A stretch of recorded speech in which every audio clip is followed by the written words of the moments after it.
হে everyone, আসসালামু আলাইকুম। বাজারে কিন্তু এখন কাঁচা আম একদম অ্যাভেলেবেল, আর বাঙালির ঘরে কাঁচা আমের আচার থাকবে না এটা তো হতেই পারে না। পোলাও কিংবা খিচুড়ি সব কিছুর সাথে আমাদের আমের আচার চাই চাই। আজ দেখাবো খুব সহজ একটা আমের আচারের রেসিপি, যেটা নতুন রাঁধুনি থেকে শুরু করে ব্যাচেলার ভাইয়েরা খুব সহজেই আমের আচার বানিয়ে ফেলতে পারবে।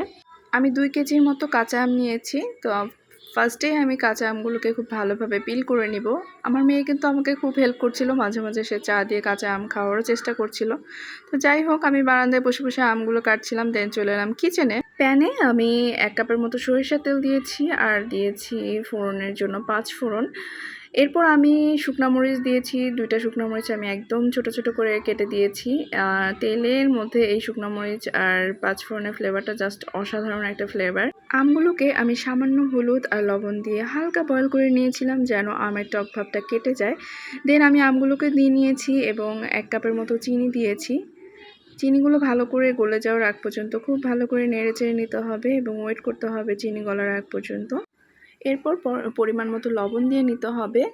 সাথে আমি একটু বিট লবণ অ্যাড করেছি। লবণ আর বিট লবণটা একটু বুঝিয়ে দিতে হবে, তাহলে টেস্ট ভালো হবে। টালা জিরার গুঁড়া দিয়ে নিয়েছি 1 টেবিল চামচের মতো, এবং আমি আরও 1 কাপের মতো চিনি দিয়েছি। চিনিটা একটু ধাপে ধাপে দিতে হয় আচারে। আমার মা বলে চিনিটা ধাপে ধাপে দিলে আমের আচারের টেস্টটা খুব ভালো হয়। এবং সবশেষে আমি ভিনেগার অ্যাড করেছিলাম 1/2 কাপের মতো। এই তো আমার আজকের সহজ আমের আচারের রেসিপি। কেমন লাগলো কমেন্টে জানাবেন। আল্লাহ হাফেজ।